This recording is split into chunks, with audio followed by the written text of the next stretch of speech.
verdade seja dita. Yamal, péssima Copa do Mundo, péssima partida. Muito mal mesmo, eu teria substituído o Yamal, inclusive. E o Messi na final também não. Só que para o Messi jogar, a Argentina precisa ter a bola. A Argentina precisa levar a bola até o Messi. Então o Messi não tem culpa de não ter jogado nada na final. Ele não jogou nada na final porque o time dele em nenhum momento pegou a bola e deu para ele. E aqui estou eu defendendo o argentino. Guardem esse momento porque vai ser a última vez esse ano que eu vou fazer isso. A não ser que marquem pênalti pro Caleri. Então, você tem uma ideia de jogo aceitável em cima do argumento da Argentina ter chegado na final. E você tem uma segunda ideia de jogo aceitável, que as duas são absolutamente conflitantes, jogando a final contra a Argentina, jogando melhor que a Argentina, ganhando, mas ganhando por um detalhe, que ela poderia ter perdido o jogo. A Argentina não ameaçou a Espanha, mas a Espanha ganhou o jogo de 1-0 na prorrogação. Então, fato é que a Argentina, aos trancos e barrancos, na base do vamos porra, porque foi só isso que ela levou para a Copa do Mundo, ela conseguiu chegar na final. O que eu falava aqui antes da Copa do Mundo em relação ao Brasil? Pô, Rica, mas o nosso ciclo é muito ruim, nosso time é um time muito descompromissado, nosso time não tem vergonha na cara, não tem tesão. Eu concordo com tudo isso. O time do Brasil realmente é cheio de bons jogadores, mas muitos bons jogadores que são incapazes de brigar, por exemplo, o que briga uma seleção argentina. Estou falando de briga, não estou falando de futebol, tá? Mas, se você parar para pensar e falar assim, pô, mas o que eu quero? Eu quero o individualismo, eu quero o coletivo, eu vou jogar por uma bola, eu não vou? Cara, a final da Copa do Mundo, ela confrontou essas duas coisas. Ela pegou a fase final da Copa do Mundo. Ela pegou uma Inglaterra que não tinha a bola e conseguiu chegar. Ela pegou uma França que jogava pra caralho com o individual e com o coletivo e falhou. E uma Espanha que não usa o individualismo de jogadores brilhantes, porque, desculpa, cara, o Rodri não é brilhante. O Rodri não é brilhante. O Rodri é um jogador que faz a bola rodar o tempo inteiro. O Rodri é inteligente. O Rodri é intenso. O Rodri é organizador. O Rodri não é brilhante. A bola, quando cai no pé do Rodri, não acontece alguma coisa que aconteceria quando vem no pé do Djalminha, do Zidane. Não acontece nada disso. O Rodri é um treinador dentro do campo com qualidade técnica para fazer a bola girar. O Rodri não é gênio. Só que nesse time da Espanha, você joga para Rodris. No time da Argentina, você joga para Messis. O que é a conclusão que eu chego? Que nenhuma das duas questões ela vai determinar para você quem tinha razão. Você pode acreditar no futebol da Argentina, você pode acreditar no futebol da Espanha. O que eu acho que a gente pode entender disso depende do que você tem disponível. As duas possibilidades você consegue chegar, mas depende do que você tem disponível. Se o que a Argentina entendeu ter disponível é falar, cara, olha só, eu não tenho um timaço, eu tenho um time envelhecido, eu só joguei amistoso. O Marcelo Beckler não estava... Tá todo mundo zoando o Beckler essa semana, com aquele corte dele falando, eu não sei se foi no Charlie, onde é que foi, acho que é no Charlie, ele tá falando lá, a Argentina é uma grande candidata a passar vergonha na Copa. O Marcelo Beckler está absolutamente correto na análise dele. Absolutamente correto. É um time envelhecido, com um jogador que está jogando na MLS, que a gente não sabe como é que pode render na Copa do Mundo. Se a Argentina joga o futebol da Espanha, coletivo, o Messi não ia conseguir jogar. Simples, ele não ia conseguir jogar. Ele não tem condição física de jogar um jogo intenso como o da Espanha, participando do jogo da recomposição o jogo inteiro. Ele não consegue. A Argentina jogou 20 amistosos contra a Jordânia, Mauritânia, meu pau de óculos, contra o Vasco, contra a Ponte Preta, contra o São Paulo fora do Morumbi, contra o Vitória. Ela foi jogando isso. E os outros pegando Croácia, Espanha, caralho, Senegal, porra, não sei o que. A Argentina batendo em bêbado. Aí, óbvio, o que o Beckler falou tá certíssimo. O Beckler falou a verdade. A Argentina está se preparando mal para a Copa do Mundo e corre o risco, sim, dela se fuder. Né? Então, não foi uma análise errada do Beckler. Só que o Beckler não contou com uma coisa que talvez ele não lembrou ou talvez ele quis ignorar na Copa passada porque o ídolo dele foi favorecido. A Argentina tem a seu favor um gênio e um árbitro. Todos os jogos da Argentina nas últimas 2 Copas do Mundo tem um árbitro e um gênio. E, cara, num jogo de futebol hoje, que é extremamente apertado e decidido num detalhe, um árbitro e um gênio fazem diferença pra caralho. Tá? Então, o Messi fez uma grande Copa do Mundo dentro daquilo que a Argentina propôs para ele. E aí, cara, vão cair 1.500 discussões para todos os lados e todas elas fazem sentido. Tanto de você dizer agora, falar assim, mas não ganhou. Se a Argentina tivesse se preparado melhor e não jogado em função do Messi, e sim ter o Messi no banco como uma arma, será que a Argentina não tinha ido mais longe? Será que a Argentina não tinha jogado mais? Será que a Argentina não tinha eventualmente sido campeã?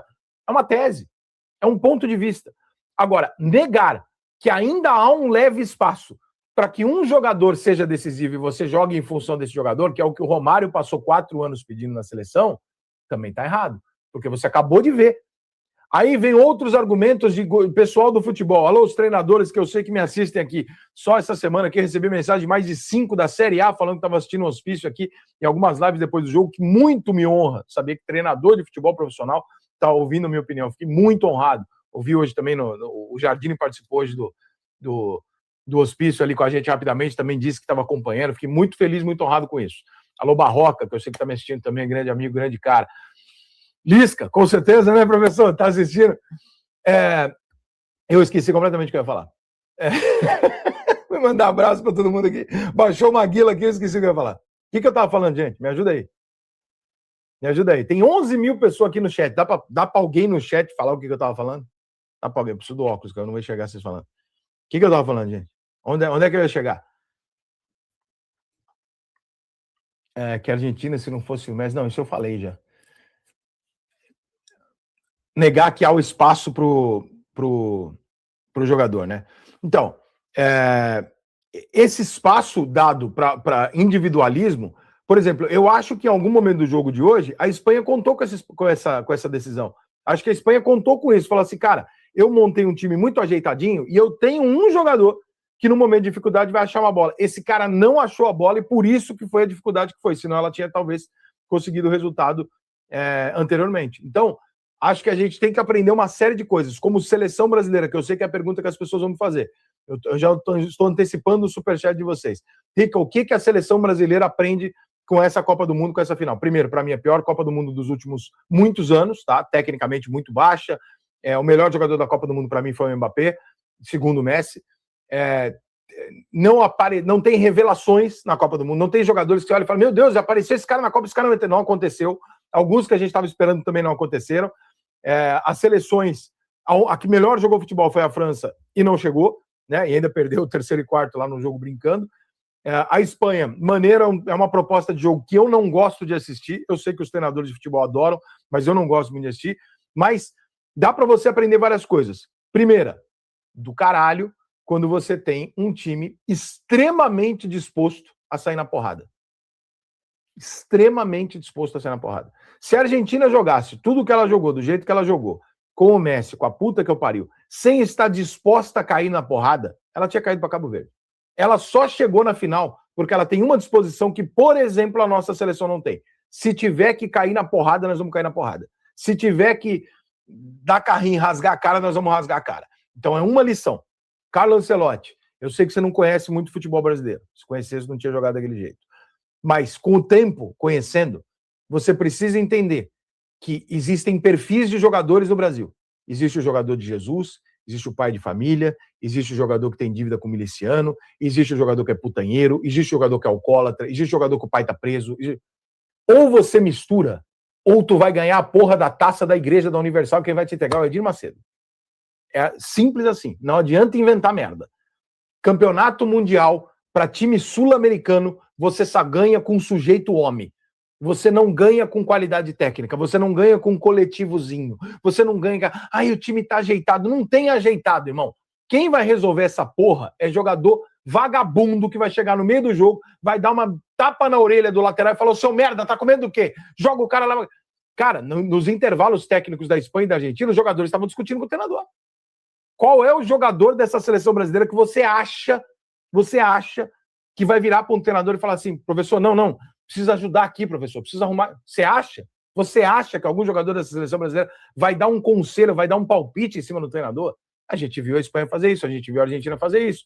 Né? Então, são coisas, cara, que eu acho que a gente tem que colocar, a gente tem que reconsiderar. No próximo ciclo, o Ancelotti precisa começar a convocar muito homem para a seleção brasileira, e não garotos. Alguns garotos você testa. Entrou em pânico, teve ataque de pânico, teve burnout. Tira do ciclo. Mas joga pra caralho lá no Chelsea. Tira, não serve, irmão. Não serve. Você serve pra jogar no Chelsea, que é um time pequeno, rico.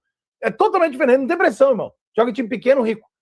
Quer jogar na seleção brasileira? É Flamengo, Maracanã lotado contra o Vasco, o mundo caindo na sua cabeça. Tu aguenta?